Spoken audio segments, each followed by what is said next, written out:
आपका हमारे YouTube channel जय कोचिंग प्लस में बहुत बहुत स्वागत है।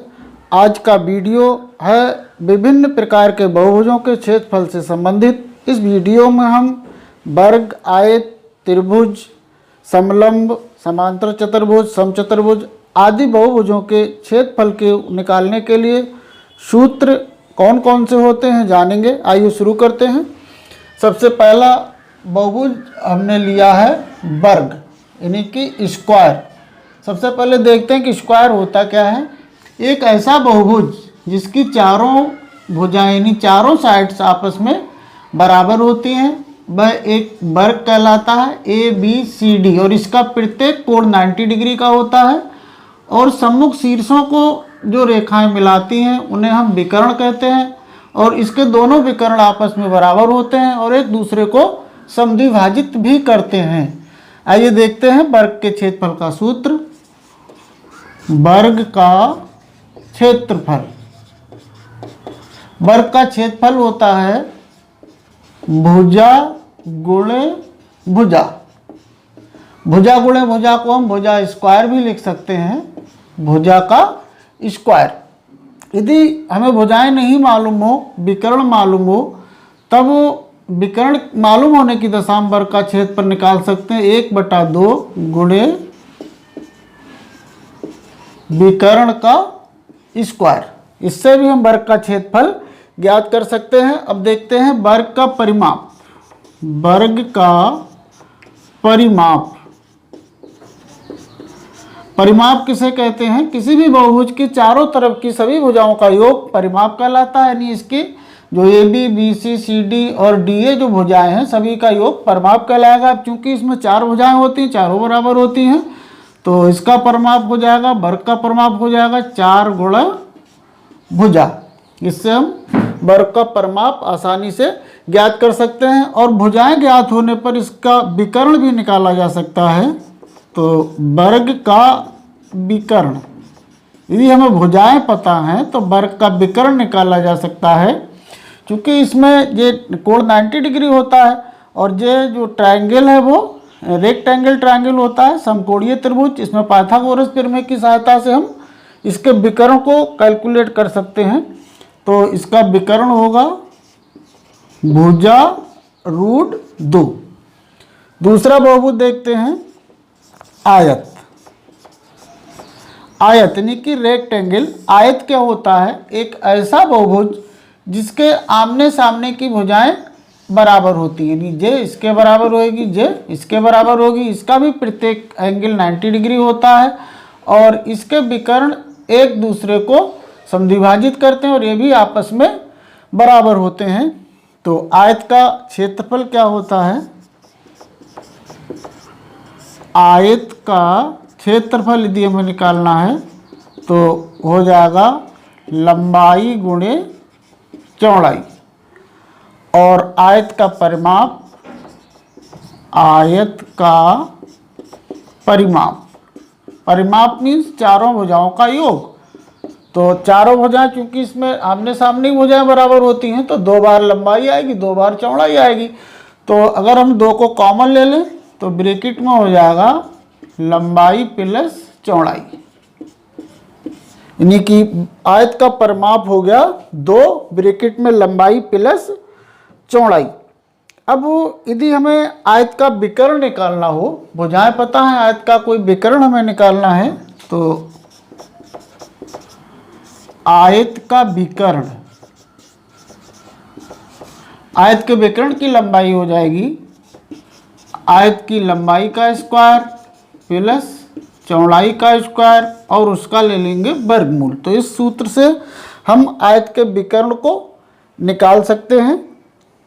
अब किसी कमरे की यदि दीवारों का क्षेत्रफल हमें ज्ञात करना हो तो चूंकि कमरा ज़्यादातर आयताकार होते हैं या वर्गाकार हो, जैसा भी हो, तो उसके लिए कमरे की दीवारों का क्षेत्रफल निकालने के लिए फार्मूला होता है परिमाप गुणे ऊंचाई। यदि हमारा कमरा आयताकार है तो परिमाप के लिए यहाँ सूत्र लगा सकते हैं 2 बाहर ब्रैकेट में लंबाई प्लस चौड़ाई गुणे ऊंचाई। इस तरीके से कमरे की चारों दीवारों का क्षेत्रफल हो गया 2 ब्रैकेट में लंबाई प्लस चौड़ाई गुणे कमरे की ऊंचाई।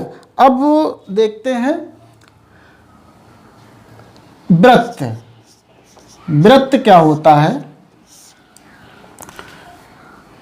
इस टाइप से वृत्त होता है, और वृत्त जहाँ पे प्रकार रख के वृत्त खींचा जाता है वो वृत्त का केंद्र कहलाता है। और केंद्र से परिधि, ये चारों तरफ की जो है परिधि कहलाती है। केंद्र से परिधि तक की दूरी, ये दूरी, इसे हम त्रिज्या कहते हैं।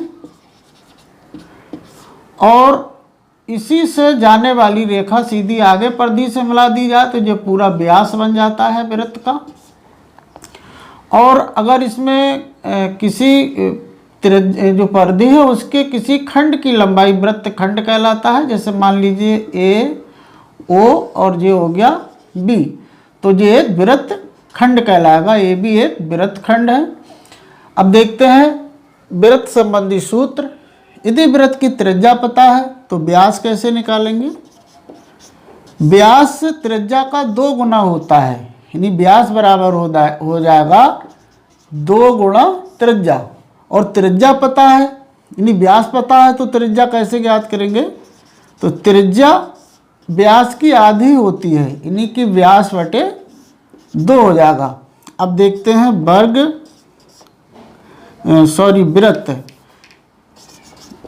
वृत्त का क्षेत्रफल। वृत्त का क्षेत्रफल होता है पाई आर स्क्वायर। यहाँ पे पाई क्या है? पाई का मान 22/7 होता है, एक कांस्टेंट होता है, तो वृत्त का क्षेत्रफल होगा पाई आर स्क्वायर। और वृत्त जिस तरीके से बहुभुजों में होता है परिमाप, तो वृत्त में जो चारों तरफ की लंबाई है इसे हम वृत्त की परिधि कहते हैं। तो वृत्त की परिधि होती है 2 पाई आर। अब 2r क्या है? व्यास है। 2 पाई आर को हम कह सकते हैं व्यास गुणे पाई, यानी व्यास को पाई से मल्टीप्लाई कर देंगे तो वृत्त की परिधि मिल जाएगी, या फिर 2 पाई आर कर सकते हैं।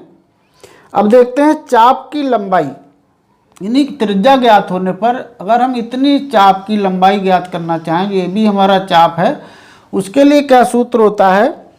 देखें, वृत्त के चाप की लंबाई कई सवालों में पूछा जाता है। चाप की लंबाई होगी, देखें वृत्त की जो हमारी परिधि का जो सूत्र है वो है 2 पाई आर। और यहाँ पे जो एंगल बनता है, चाप जो एंगल बनाता है, मान लीजिए थीटा एंगल है, तो यहाँ पे थीटा की मल्टीप्लाई हो जाएगी और बटे में हो जाएगा 360। तो इस सूत्र से हम इतने चाप की लंबाई ज्ञात कर सकते हैं। अब वो चाप द्वारा बने वृत्त खंड जो होता हमारा जे इतना, इस वृत्त खंड का यदि क्षेत्रफल ज्ञात करना हो तो कैसे निकालेंगे? देखें क्या सूत्र है उसके लिए। वृत्त खंड का क्षेत्रफल, तो क्षेत्रफल का हमारा सूत्र है पाई आर स्क्वायर। और इसको जो थीटा है जो बना रहा है, एंगल बन रहा है इसके केंद्र पर, तो वहाँ पे थीटा से मल्टीप्लाई कर देंगे, नीचे कर देंगे 360। इस तरीके से वृत्त के सूत्र हो गए। वृत्त का व्यास, त्रिज्या, वृत्त का क्षेत्रफल, वृत्त की परिधि, और यदि कोई चाप है उसकी लंबाई, और उस चाप द्वारा बना वृत्त खंड उसका क्षेत्रफल, इन सूत्रों से आसानी से ज्ञात किया जा सकता है। अब देखते हैं त्रिभुज। त्रिभुज क्या होता है? 3 भुजाओं से घिरी आकृति को हम त्रिभुज कहते हैं। त्रिभुज में 3 भुजाएं होती हैं, ए बी सी। मान लीजिए ए बी सी एक त्रिभुज है, इसमें ए बी बी सी और सी ए भुजाएं हैं। और त्रिभुज में 3 कोण होते हैं, कोण ए, कोण बी और कोण सी। अब वो त्रिभुजों के प्रकार के आधार पर त्रिभुज संबंधी सूत्रों को देखेंगे। सबसे पहला सूत्र है त्रिभुज का क्षेत्रफल। किसी भी त्रिभुज का क्षेत्रफल इससे निकाल सकते हैं। त्रिभुज का क्षेत्रफल, यदि हमें किसी त्रिभुज का आधार और ऊंचाई पता है तो हो जाएगा 1/2 आधार गुणे ऊंचाई।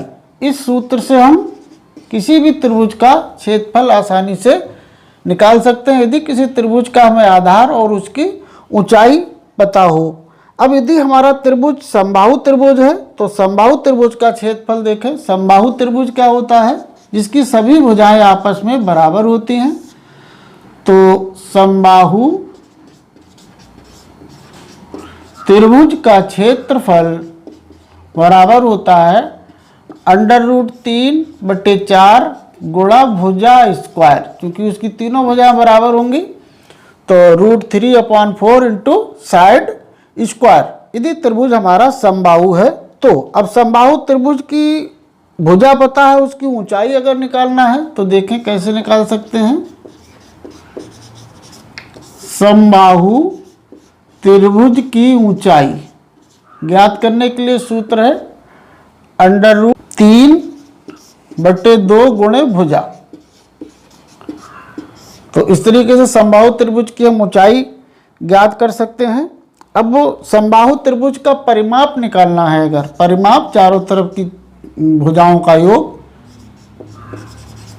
समबाहु त्रिभुज का परिमाप।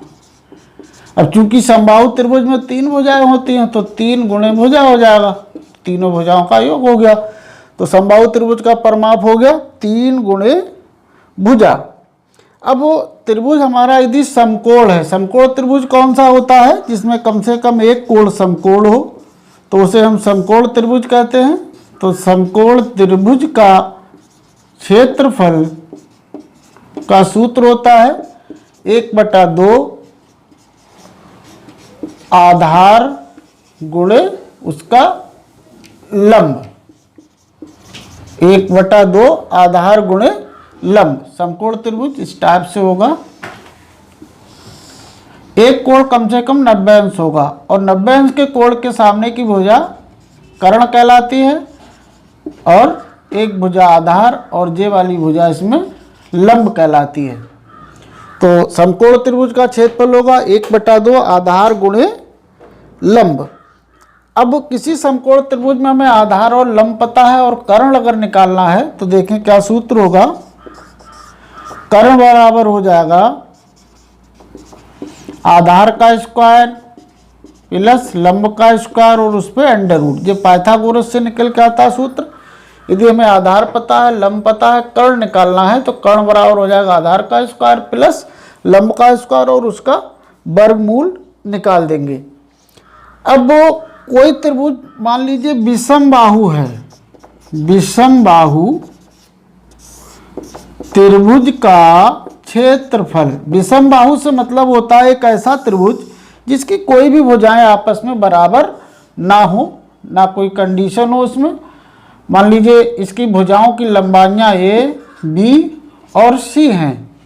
तो विषम बाहु त्रिभुज का क्षेत्रफल निकालने के लिए सूत्र आता है √ और ब्रैकेट में S, फिर ब्रैकेट के अंदर S - A, फिर S - B, फिर S - C। यहाँ पे देखें A, B, C तो भुजाएं हैं और S क्या है। S बराबर होता है A + B + C/2, यानी S जो है उसकी परिमाप का आधा होता है। तो इस सूत्र से S की वैल्यू निकाल लेंगे, S बराबर A + B + C/2 और फिर इस सूत्र में उसकी वैल्यू को रख देंगे और उसका वर्गमूल निकाल देंगे। तो ये किसी भी विषम बाहु त्रिभुज का क्षेत्रफल, यदि त्रिभुज की तीनों भुजाएं हमें पता हैं तो इस सूत्र से S, S - A, S - B, S - C इसका वर्गमूल निकाल लेंगे। इसका क्षेत्रफल आसानी से ज्ञात कर सकते हैं। अब देखते हैं समलंब। समलंब क्या होता है। एक ऐसा चतुर्भुज जिसकी कम से कम 2 भुजाएं आपस में समांतर हों। तो समलंब का क्षेत्रफल होता है, समलंब का क्षेत्रफल 1/2 ब्रैकेट में समांतर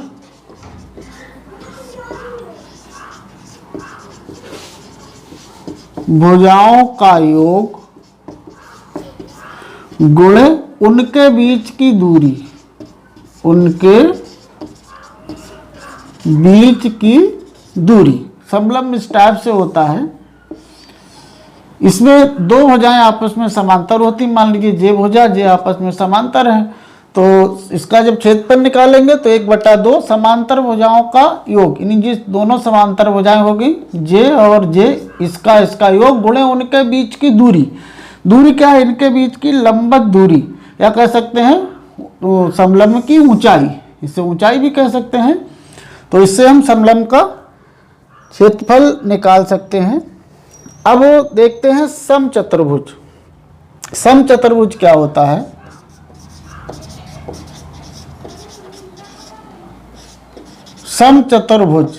समचतुर्भुज एक ऐसा चतुर्भुज होता है जिसकी भुजाएं आपस में समांतर होती हैं और बराबर भी होती हैं। जे भुजा जे भुजा जे भुजा चारों आपस में बराबर होंगी और आमने सामने की भुजाएं एक दूसरे के समांतर होती हैं। तो समचतुर्भुज का क्षेत्रफल होता है, समचतुर्भुज का क्षेत्रफल 1/2 गुणा विकर्णों का गुणनफल। विकर्ण कौन से? जे और जे, इनका गुणनफल, या कह सकते हैं कि 1/2 गुणा पहला विकर्ण और गुणा दूसरा विकर्ण। इसके विकर्ण समान नहीं होते हैं, तो 1/2 दोनों विकर्णों का गुणनफल, जिससे समचतुर्भुज का क्षेत्रफल निकाला जा सकता है। समचतुर्भुज का परिमाप निकालना है अगर, तो समचतुर्भुज का परिमाप, अब चूंकि इसकी चारों भुजाएं बराबर होती हैं तो 4 गुणे भुजा हो जाएगा, चारों भुजाओं का योग 4 गुणे भुजा। इससे समचतुर्भुज का परिमाप निकाल सकते हैं। अब देखते हैं समांतर चतुर्भुज। समांतर चतुर्भुज क्या होता है? समांतर चतुर्भुज एक ऐसा चतुर्भुज जिसकी आमने सामने की भुजाएं समांतर होती हैं लेकिन आपस में बराबर नहीं होती हैं, इसे समांतर चतुर्भुज कहते हैं। समचतुर्भुज में क्या था? चारों भुजाएं आमने सामने की भुजाएं समांतर भी होंगी और चारों भुजाएं आपस में बराबर भी होंगी। इसमें जे भुजा इसके समांतर होगी, जे इसके समांतर होगी, लेकिन बराबर नहीं होती हैं।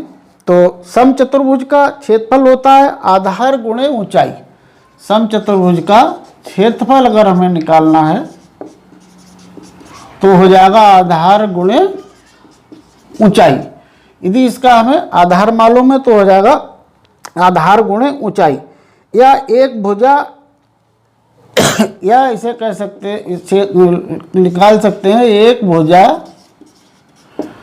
और इस भुजा पर, इस भुजा से सम्मुख भुजाओं की दूरी। इस सूत्र से भी समांतर चतुर्भुज का क्षेत्रफल निकाल। चतुर्भुज मतलब कोई भी चतुर्भुज, कोई भी चतुर्भुज, ना वो समचतुर्भुज है ना समांतर चतुर्भुज है, कोई भी चतुर्भुज हो सकता है, किसी भी शेप में चतुर्भुज हो सकता है। उसका क्षेत्रफल कैसे निकाल सकते हैं? इसका क्षेत्रफल निकालने के लिए चाहे तो इसको 2 भागों में बांट सकते हैं, तो 2 हमारे ट्रायंगल बन जाएंगे। तो दोनों त्रिभुजों का क्षेत्रफल अलग अलग निकाल दें और उनको जोड़ दें तो हमारे चतुर्भुज का क्षेत्रफल आ जाता है। या दूसरा है इसका एक विकर्ण, इस विकर्ण पर सम्मुख शीर्षों से खींचे गए लंबों का योग, यानी जो चतुर्भुज है उसका हमें क्षेत्रफल अगर निकालना है तो इसके लिए सूत्र हो जाएगा 1/2 एक विकर्ण। अगर हमें एक विकर्ण पता है गुणे इस विकर्ण पर, इस विकर्ण पर सम्मुख शीर्षों से डाले गए